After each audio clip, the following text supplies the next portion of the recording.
Brought to you by International Institute of Hotel Management. যারা লক্ষ্মী ভান্ডার নিয়ে বললো এটা ভিক্ষে দেয়া হচ্ছে এবং এইটা অনুদান মানে একটা দয়ার দৃষ্টি দিয়েছিল, সেই দয়ার দৃষ্টি নয়, এটা কিন্তু একেবারে আমরা মহিলাদের এম্পাওয়ারমেন্টের কথা সেটা বললাম। কিন্তু আজকে ওরা স্বীকার করে নিল যে লক্ষ্মী ভান্ডারটা সত্যি উপকারী একটা জিনিস, কারণ এখন তাদের ওই ধাপটা পেরিয়ে এবার বলছে এটা 1200-1000 কেন, এটাকে আপনি 5000 করছেন না কেন। এবং এটাও বলি যে রাজনৈতিকভাবে এই লক্ষ্মী ভান্ডারটা তাদের কাল হয়েছে, এই লক্ষ্মী ভান্ডারকে ছোট করেছে, তাচ্ছিল্য করেছে, মহিলারাই এই অপমানের জবাব দিয়েছে। আবার এই প্রকল্পকে সেই ধাঁচে এই আদলে তারা বিজেপি শাসিত সরকারগুলো তারাও এই আরম্ভ করেছে। শুধু তাই নয়, যে 4টি রাজ্যে বিধানসভায় যাচ্ছিল গত বছর নির্বাচনে, সেইগুলোর আগে ঘোষণা হয়েছিল যে মহিলাদেরও আমরা এরকম ফাইন্যান্সিয়াল একটা স্কিম করব। বিজেপি দল মেনে নিয়েছে যে এরকম করা উচিত।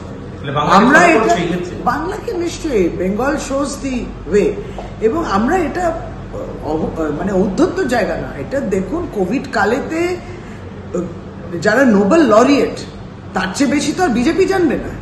তা নোবেল লরিয়েটরা যখন বলছেন যে money in the hands of the people থাকতে হবে, আপনি তাদের হাতে টাকাটা যোগান দিন, তবে মার্কেটেরও ডিমান্ডটা বাড়বে, সাপ্লাই ডিমান্ড ইত্যাদি। প্লাস এখন বেনিফিশিয়ারি যারা লক্ষ্মী ভান্ডারে উপকৃত, বিজেপি এবার মেনে নিল।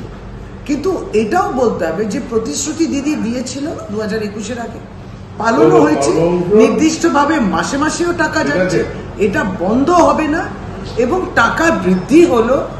আর যারা ইচ্ছুক এর সঙ্গে যুক্ত হওয়ার জন্য তাদের প্রত্যেকেই যুক্ত করা হচ্ছে, এতটা সহজ করে দিয়েছে। এই যে লাডলি বেহেনা যোজনা কোথায় আরম্ভ হলো, ঘোষণা করেছে করব, হয়েছে কি? শিবরাজকেই তাড়িয়ে দিল, তাকেই তাড়িয়ে দিল, তাকেই মুখ্যমন্ত্রী করলো না, আর প্রকল্পটাকেও তাড়িয়ে দিল। অভিজিৎ বিনায়ক বন্দ্যোপাধ্যায় কিংবা তার স্ত্রীও এস্তার দুফলো তারা বলেছেন এটা কতটাই দরকার। এই লক্ষ্মী ভান্ডারটা সেটাই করেছেন দিদি।